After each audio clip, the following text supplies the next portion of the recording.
We're a nation of scaredy-cats. Too many bills to pay and not enough money. I'm Susan Diamond, publisher of Prayables.com, an online prayer community for women of all faiths. My video blog today is called Letting Go of Resentment and Fear. I say we're a nation of scaredy-cats because people are fearful of how a bad economy will hurt them. That's the reality many people are living with today. More families are worried about losing their homes and their health care and facing a future that looks pretty bleak.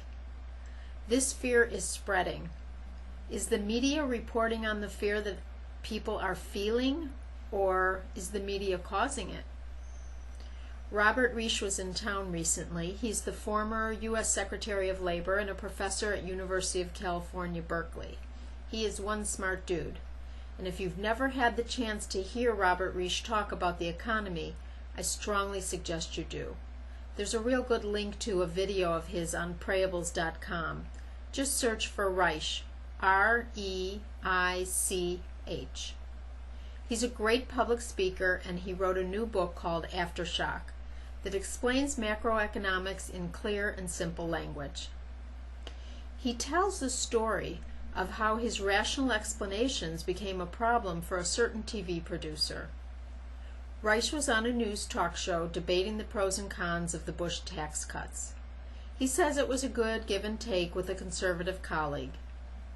During the commercial, he sat back thinking how well the spot was going when he heard a voice in his earbud. "You need to sound angry."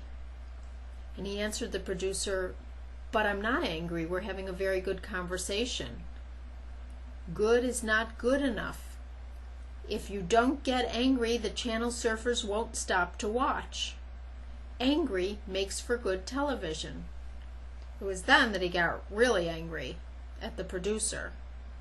Ratings aside, we all know that it does no good to get angry. Eileen Epperson was on Prayables Radio recently, and she's an expert on the topic of anger and forgiveness. And Eileen talks about a simple solution to a very complex emotion. Let go of the resentment.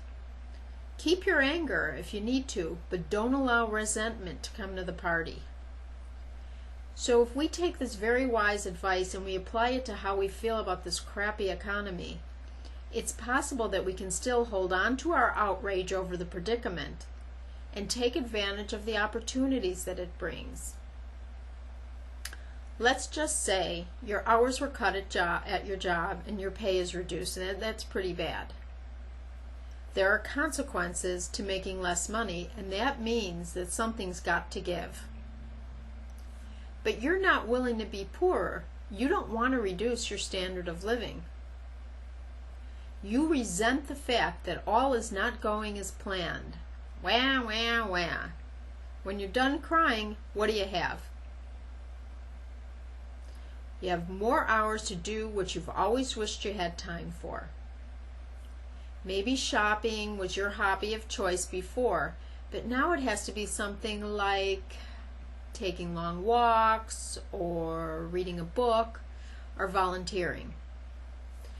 Can we as a nation of privilege revive the economy without resorting to overspending again?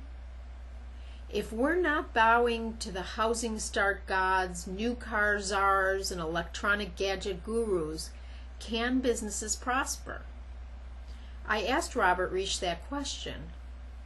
He thought for a minute, and then he said yes. Consumer spending doesn't need to be about things. It can be about services that benefit more people. We can find a way to bridge the wealth gap that leaves 99% of the population without enough income to spend. It's time for a do-over in values. And we can't leave it up to politicians to legislate the change. I can't think of a better time to partner with a higher power. Ask God for the clarity of vision to recognize the resentment you're holding on to. Ask God for the strength to put an end to useless fear. And thank God for challenges that enable us to live better lives.